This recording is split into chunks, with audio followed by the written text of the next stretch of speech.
Welcome, everyone, and good morning to this morning's service of the Winchester Unitarian Society, a caring community devoted to spiritual growth, social transformation, and environmental responsibility. And as a welcoming congregation, we affirm the full inclusion of people of all sexual orientations and gender identities. As Unitarian Universalists, our faith does not require us to believe in any particular tenet or creed, and among us we believe many different things. As the first minister of this church, Richard Metcalf, put it so many years ago, we do not regard even the best creed as final. We look for new truths and new statements of old ones. We maintain the unlimited right of free inquiry. But while our faith does not impose any particular theology or belief, we recognize joyfully that it does call on us to do certain things. Among them, we recognize and affirm the inherent worth and dignity of every person, and in that spirit we greet with joy and fellowship all who are gathering with us this morning, both in person and via live streaming. Again, welcome to you all. Before our service begins, and this is one of our summer services, as you all know, led this morning by Nancy Schrock. It's on a very important topic, very interesting topic. We're looking forward to it. But before we get into the service, let me ask you to turn your attention to a few announcements. First, after the service, we will gather on the terrace for refreshments, and then at noon, there will be a discussion of today's service, again with our lay leader, Nancy Schrock, in the parlor. The discussion will be conducted both in person and via Zoom. And today, I want to remind you that there are only 3 summer services after today, only 3 summer services left in our schedule this season. Next week, on August 21st, we'll be presenting the Unitarian Universal Association 2022 Service of the Living Tradition, featuring Pastor Jacqueline Duhart's sermon, Radicals Rise Up Now, Now is a Moment. Pastor Duhart is the Director of Spiritual Care Services at the Starr King School for Ministry. And then on August 28th, Ivan and Joshua Correa will lead a service entitled Extreme Gardening. And I'm sure you all want to be there, and I have an idea that we will be also serving as refreshments a panoply of Indian delicacies.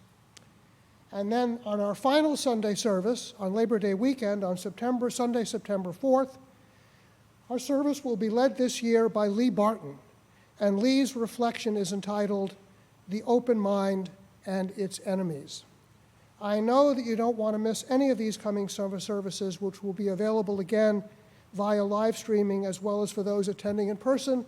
So if you're off in Maine canoeing, you can always take your phone and watch it while on the water.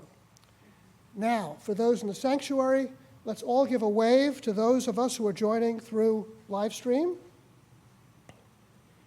And now let us take a few moments to greet one another briefly, and you'll all be called back into service by the ringing of the bell from our partner church in Mahasarve, Transylvania.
Thank you for welcoming me to the pulpit. My name is Nancy Schrock, and I began coming to services here at the invitation of Vicky Coccoluto and Marilyn Mullane about 4 years ago. Sadly, COVID arrived shortly afterwards, so I've not met many of you face to face, though I do see many friends out in the audience. I have lived in Winchester for 40 years, and most of those years I've been involved with preserving the history of the town in its archives and historical society. More recently, we have turned our attention to making documents, especially photographs, accessible.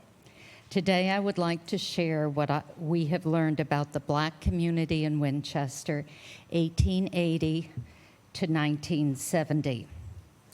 When I talked about my topic with Heather, she gave me a copy of Waking Up White by Debbie Irving. I was surprised to learn that the author was from Winchester, where she said, quote, "Everyone everywhere was white." Today, I'd like to examine that view of Winchester and share a less well-known history of the town.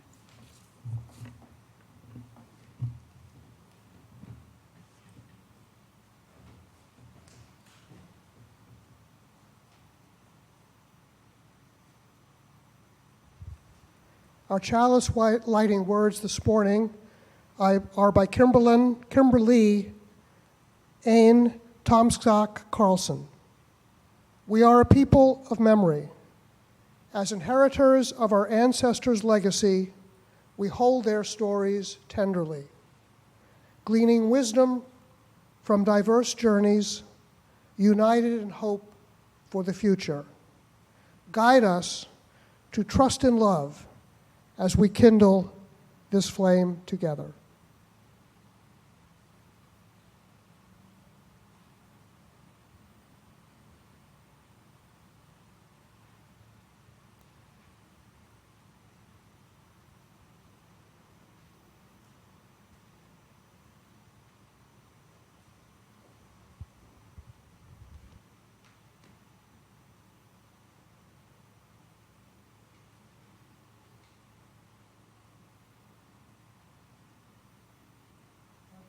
Seems a little bit, how can I put it, recalcitrant. We'll try it again.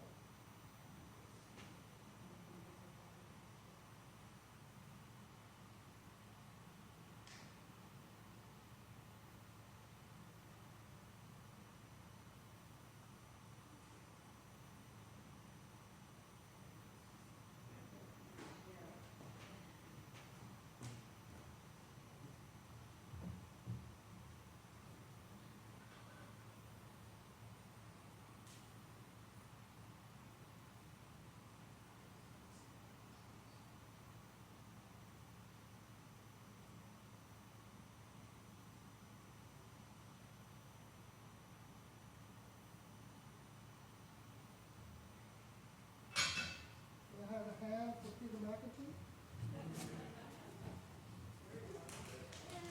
Way to go, Peter. Fellow Worship Associates Unite. And now please rise in body or in spirit for the singing of our first hymn. We are dancing Sarah's Circle, hymn number 212.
Our first reading is a poem by Terry Carter, Medford Poet Laureate. It's called The Warming of Other Suns. They made their way north in caravans to cities of industry, jobs, and hope, sometimes with just the clothes on their backs. They ran from the Klansmen and racist attacks. They'd witnessed lynchings. They dined on Jim Crow, and thus the South would provoke them to go in search of other suns, warmer suns.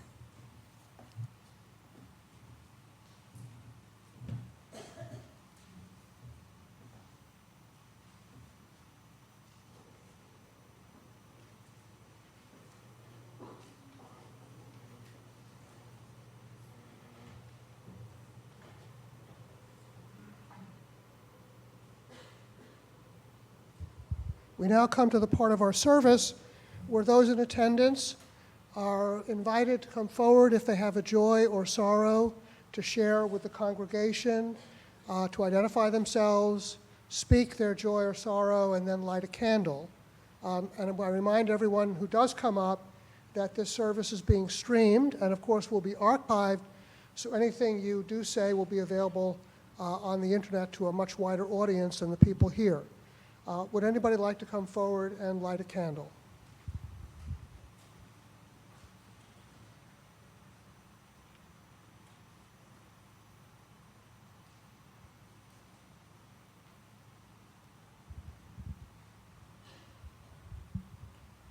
My name is Claire McNeil, and my husband and I, speaking of the generations passing, celebrated our 55th wedding anniversary last night with our children and grandchildren. Very simple gathering for cake and conversation and sharing some of our wedding photos.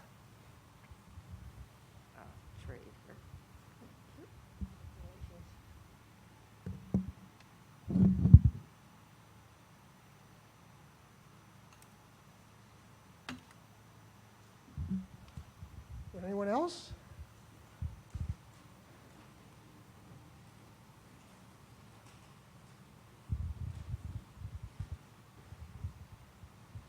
Thank you. I'm Sandy Thompson, and I'd like to light a candle in appreciation for this wonderful service today and for this history that we're about to learn.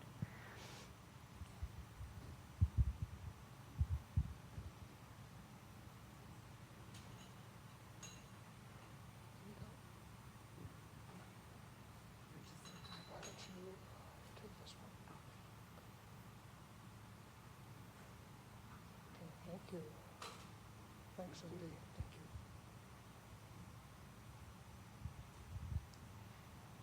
Good morning. I'm Kathy Richardson. On Friday morning, I received a text from my sister that said, "We are in the amphitheater waiting to hear Salman Rushdie speak when a man rushed the stage and attacked him." This is an attack not just on a man, but on freedom of expression. I'd like to light a candle for his healing and for the healing of all that is ailing our country and our world.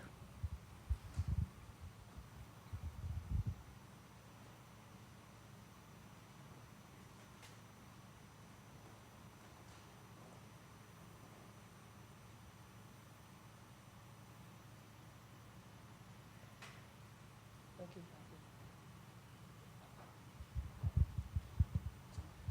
Raymond Duris.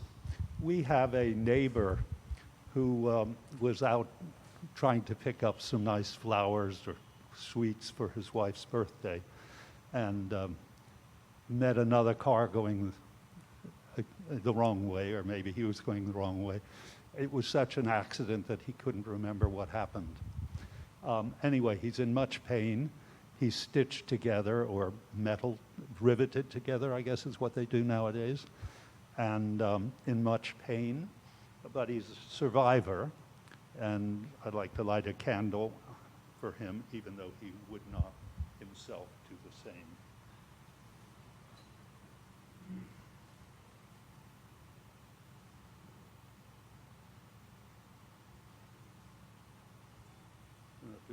good on this day. Fire seems to be our enemy. Single-handed. What is this going to Good. May peace be with them. Thank you. Anyone else? I would personally like to second what Kathy Richardson said. In fact, I was standing right here when the fatwa was issued against him, and I came up. At that time, Joys and Sorrows were part of our regular Sunday service, and I came up and expressed my distress when that fatwa was issued because of his book Satanic Verses at the attack on freedom of speech and freedom of expression and freedom of thought. And like Kathy, I don't have that personal connection, but one hoped that this was all over, but obviously it wasn't. So I also will light a candle for Salman Rushdie and for the hope that for his recovery and for constant vigilance against these attacks on freedom of thought on whatever basis they are brought or done.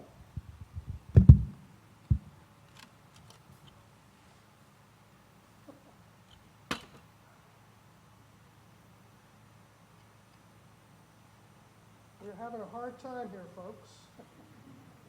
Oh, here we go. Here's a small one.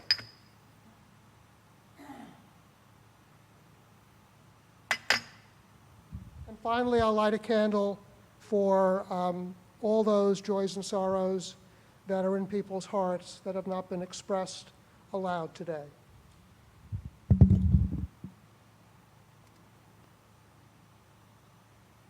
If I can find a small one.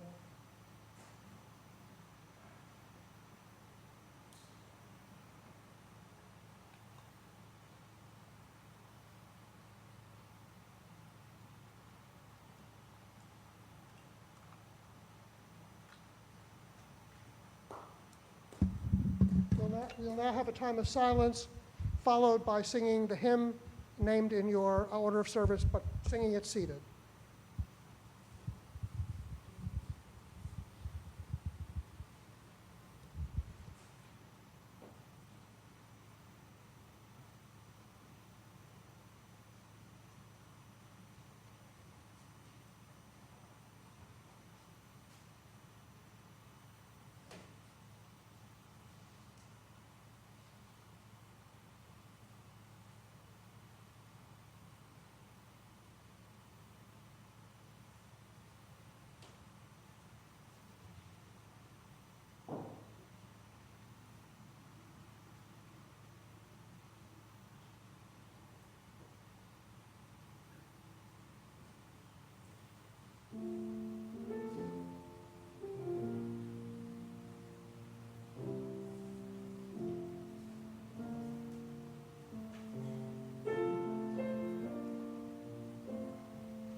The second reading is from a different kind of source. It's the Winchester Star, but it's related to the poem we just read and the reflections I'm about to give. It was published on January 25th, 1901. The title was "The Baptist Mission Has Important Work That Should Be Encouraged and Assisted." Quote, 10 years ago, you could count the colored people of Winchester on the fingers of a single hand. Today they number about 150. The bulk of these come from Virginia, some from North and South Carolina, and a few came from Canada. The disturbances in the South and the social unrest of the colored people there have set in motion a tide of emigration, which is flowing to the north. Winchester is receiving her share of the oppressed. And now we'll see how the AV works.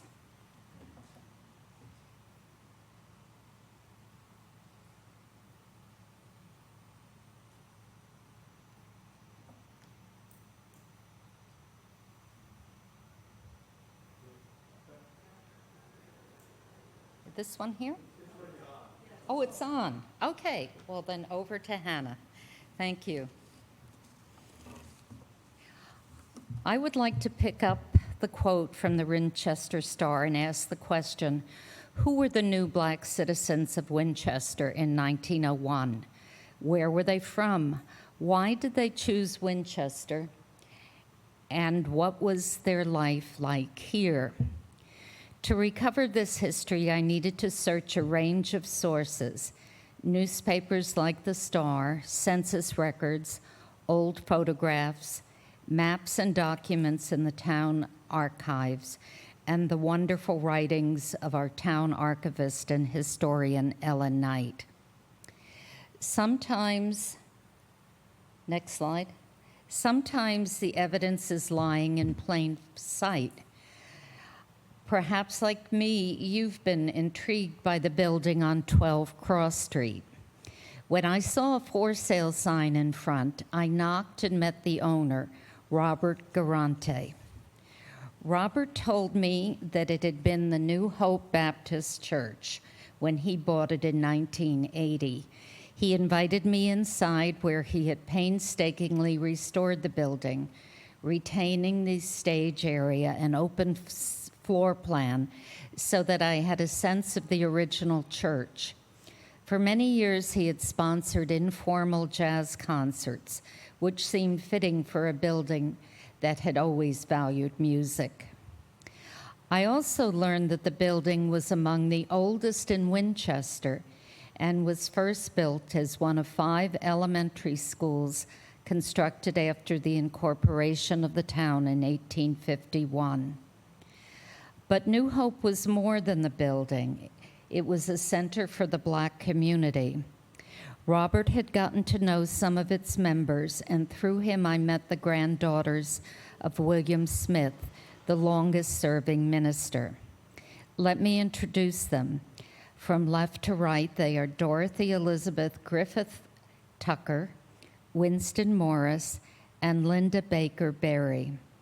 The most important source of history often lies with the people themselves in interviews and oral histories. I am grateful that these gracious women shared their memories. I also spoke with longtime resident Douglas Cromwell, who provided additional details. So who were Winchester's first Black residents?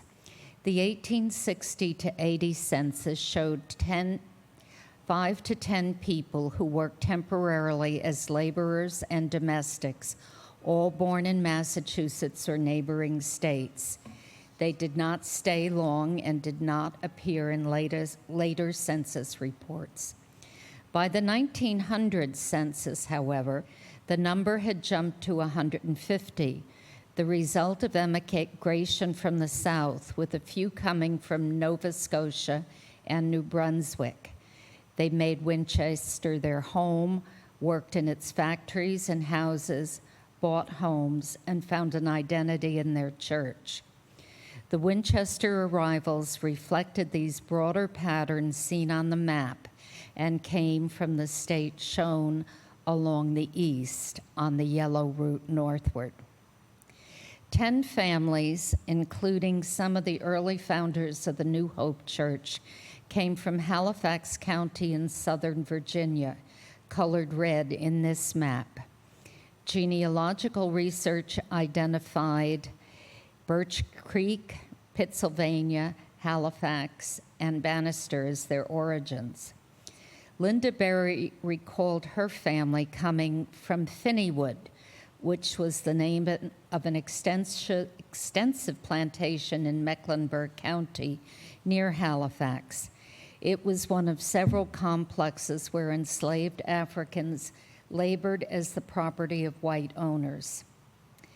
After the end of the Civil War, many continued to work the fields as sharecroppers or tenant farmers growing tobacco, the cash crop of that fertile area. Forbidden to go to school before 1865, they could now learn to read, but schooling for their children ended at 6th grade. The period known as Reconstruction ended in 1877 when Union troops withdrew from the South, leaving former Confederates to impose Jim Crow laws that led to segregation. In response, blacks moved north in what became known as the Great Migration. But why did they choose Winchester? I asked Linda Berry why her family came to Woburn. I think that there was an underground railroad station in Woburn. I think that part of the family came up during the Civil War or before. People typically chose places where they had connections, and Woburn was definitely part of the Underground Railroad. Once here, they looked for jobs, and Winchester offered employment. We think of Winchester as a residential community, but in fact it had industry from its beginnings because of the water power of the Aberjona. Like Woburn, there were mills and tanneries.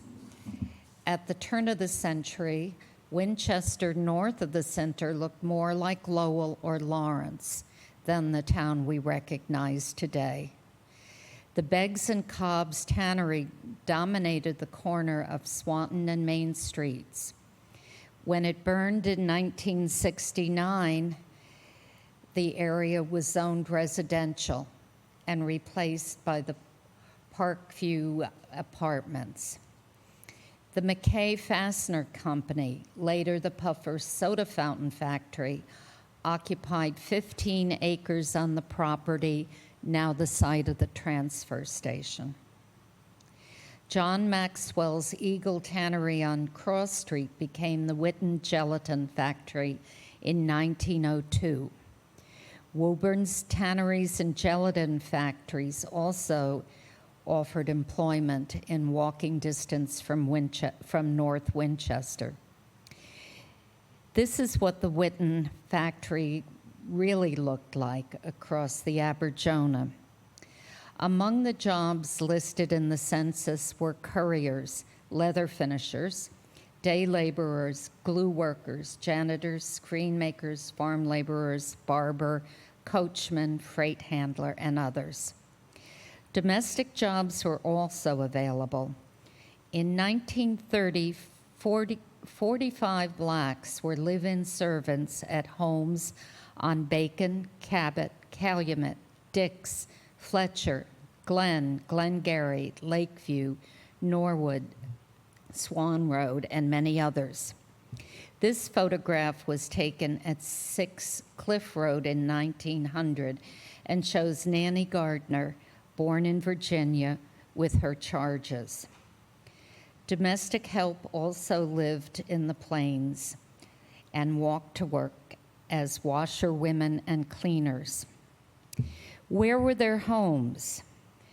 The newly arrived families lived in the plains, the north end of town bordering Woburn, indicated by the black arrow. The area was less desirable for housing because it was adjacent to factories and the then marshy Aberjona River. It was finally developed in the 1890s when the Suburban Land Improvement Company laid out 100 lots between Cross and Swanton Street. Small and affordable, these provided homes for factory workers. By 1916, blacks owned nearly half of the 51 houses on Harvard and Irving Streets. Sometimes families rented out rooms to men who had come to find work before bringing their families. These photographs from a photo album that Bruce Jones shared with the archives shows the area around 68 Harvard Street with its open space. I particularly like this picture of Spencer Jones with his family from 1910. 30 years later, cars had replaced the horses, but the area still had an open, almost rural feel. This is 7 Harvard Street today. It was owned by Reverend Smith and served as the de facto New Hope Rectory for 30 years. The need for a church was felt immediately. In 1893, Oliver Barksdale, formerly a deacon in White Oaks Church in Bannister, brought together fellow Baptists in his home. The First Baptist Church in Winchester established a mission, which was served by a series of young ministers. In 1896, the church received permission to use the old Washington School. It was incorporated in 1905 as the New Hope Church. This map shows the neighborhood around 1900. The right pointing arrow shows the allotments that would become Harvard and Irving Street. The upward pointing arrow shows the lot that the early church members bought for a new church building. Other arrows show the Witten factory and the first and second Washington schools. William H. Smith became minister in 1907 and guided the congregation for 30 years. He was born in Halifax County in 1870 and grew up on a farm with little opportunity for schooling. In his early 20s, he came north to Woburn and found employment in the leather tannery. He became affiliated with St. John's Baptist Church in Woburn and began his education for the ministry through mentorship and courses at Andover Newton Theological Seminary. In 1922, he negotiated with the town to swap that small parcel of land owned on Washington Street for the old school building. The town wanted the lot for Leonard Field. The church hired Stoneham architect Elmer Chapman to design a church using the original school building. This is one of the original blueprints submitted to the state. The building was raised up on a new foundation so that there were high ceilings for a downstairs meeting area and kitchen.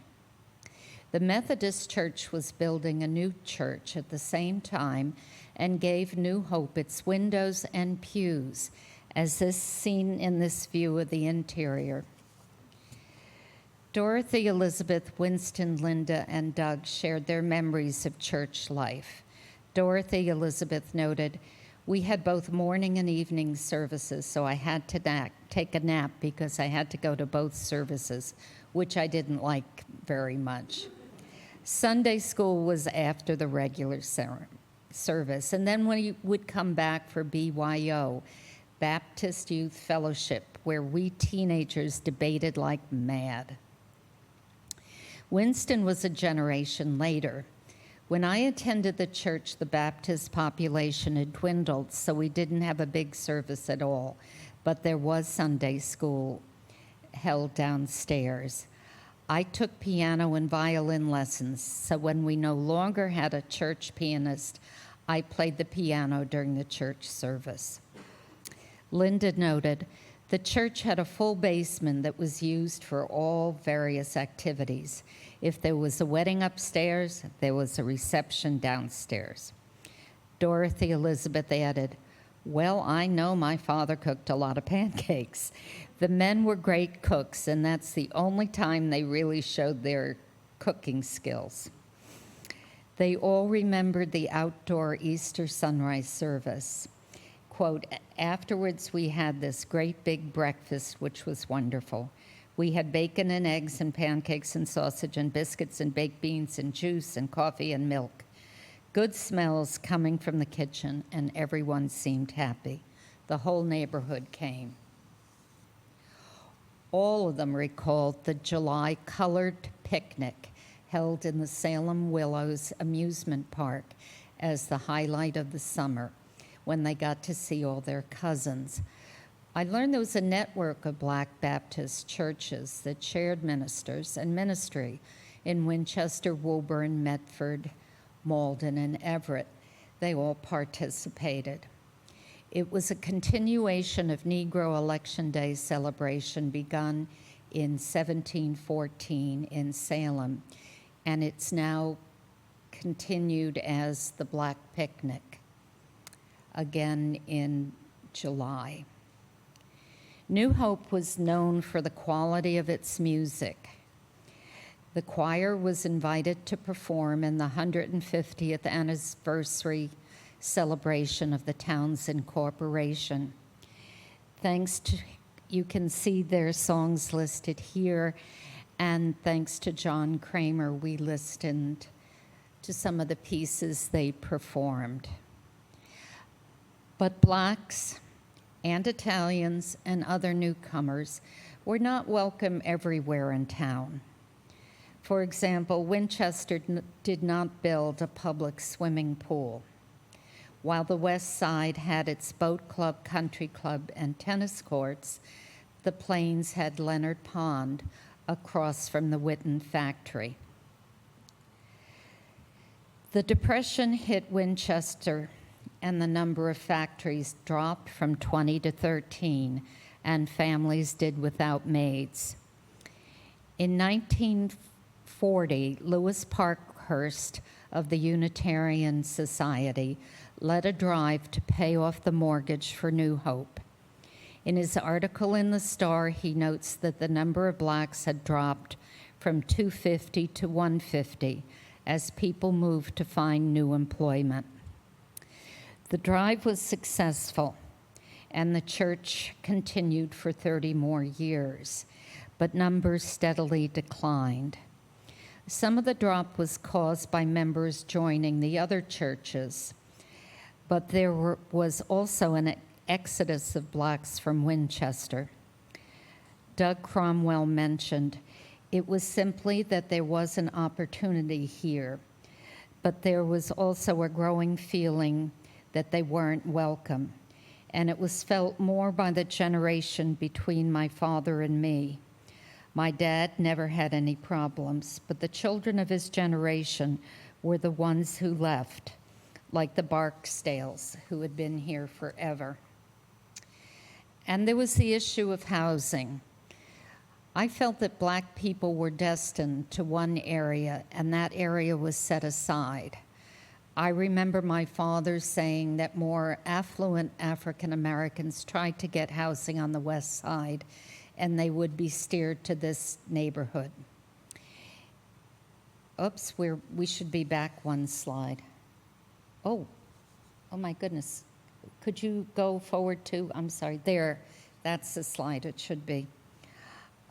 That's my fault, not our able technician in the back.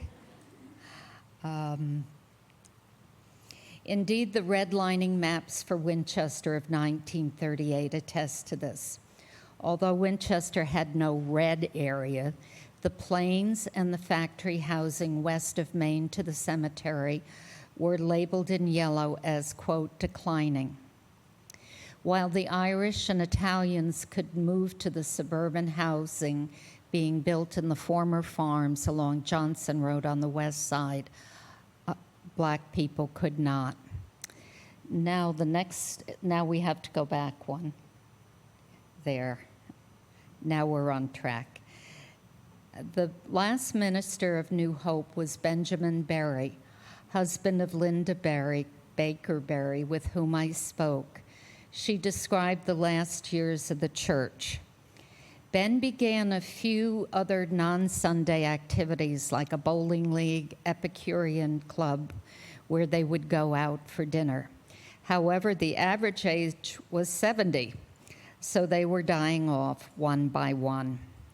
When he took over, there were only 12 members left, but by the end, there were only 6. The biggest activity was putting a roof on the church. It was literally caving in, so Ben got hold of the music director at Morehouse College, which has a fantastic traveling choir, and made arrangements for them to come up. We sold enough tickets to fill the high school, Lincoln then, and had the reception in the Unitarian Church. It was a huge event, biggest of the year at town except for the Anka Fair. While the church raised enough money to roof the church, it closed shortly thereafter. The building became overgrown as the Baptist church figured out what to do with it. The church members tried to find an arts group in town to purchase it, but neighbors did not want traffic. Finally, the Baptist church released it for sale. Thanks to Robert Garante, it remains intact as a building, now a home. I would like Dorothy Elizabeth and Winston to have the final words. I asked them what they would like you to remember about New Hope. Dorothy Elizabeth said, well, the New Hope Baptist Church was actually community and immunity. It was a place where we did and learned everything. We learned about Black history, we learned naturally about our faith, and we learned about music. Winston said, the church should be preserved as a historic site because there was so much history of African Americans, and maybe the only history that's left of African Americans in Winchester. And Dorothy Elizabeth has the final word. This was a space for survival. This was a space where people could find out who they really were, not being defined by other people. And that's what I call a shelter, a place where you can come and learn about you as a person and get the self-respect, your own self-respect, even if nobody else chooses to give it to you. Thank you.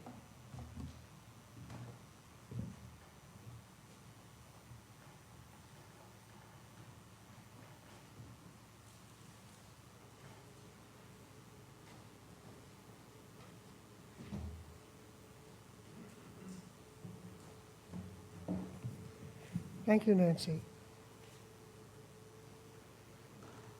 We now come to the time in our service when we ask for an offering.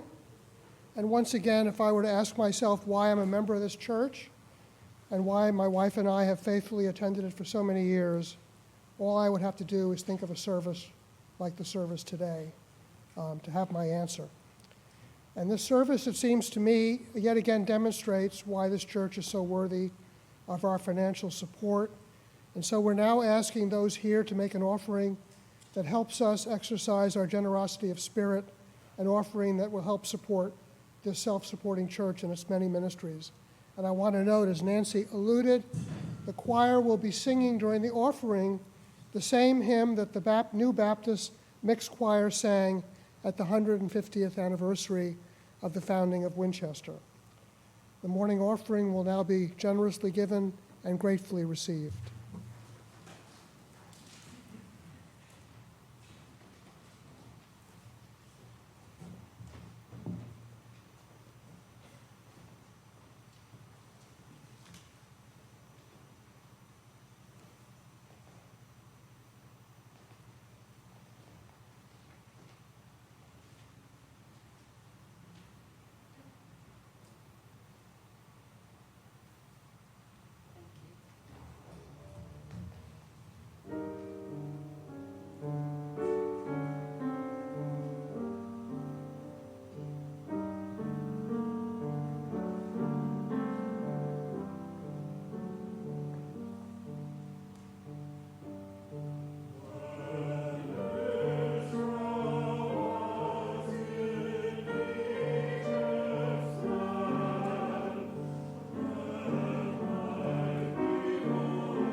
Those who wish to do so are invited to join me in reciting in unison the affirmation in your order of service.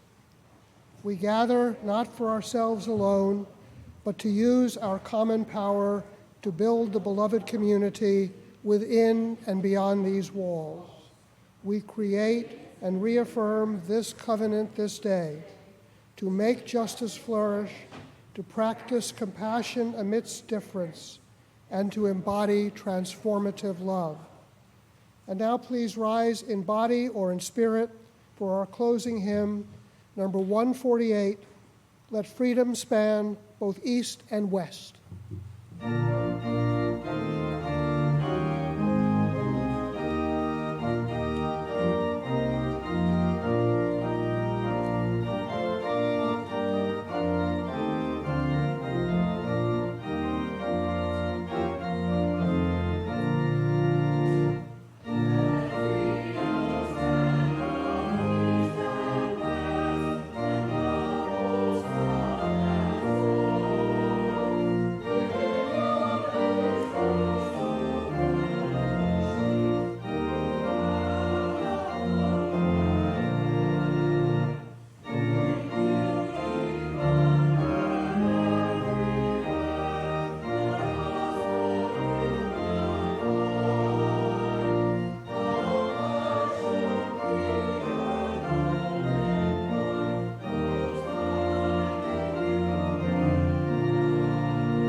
Our benediction this morning is written by Terry Carter, the Medford Poet Laureate.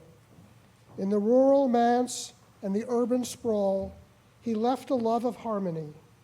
He left the hope of dreams. He left a land awakened to the song of diversity and the soul of the rainbow.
Please join me in reciting the words for extinguishing our chalice, which are in your order of service.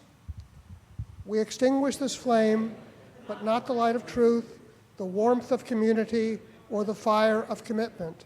These we carry in our hearts until we are together again. Our service is ended.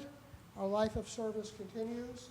We will have some refreshments on the terrace, and then after that, those who wish to stay for a discussion, we will be gathering in the parlor at noon.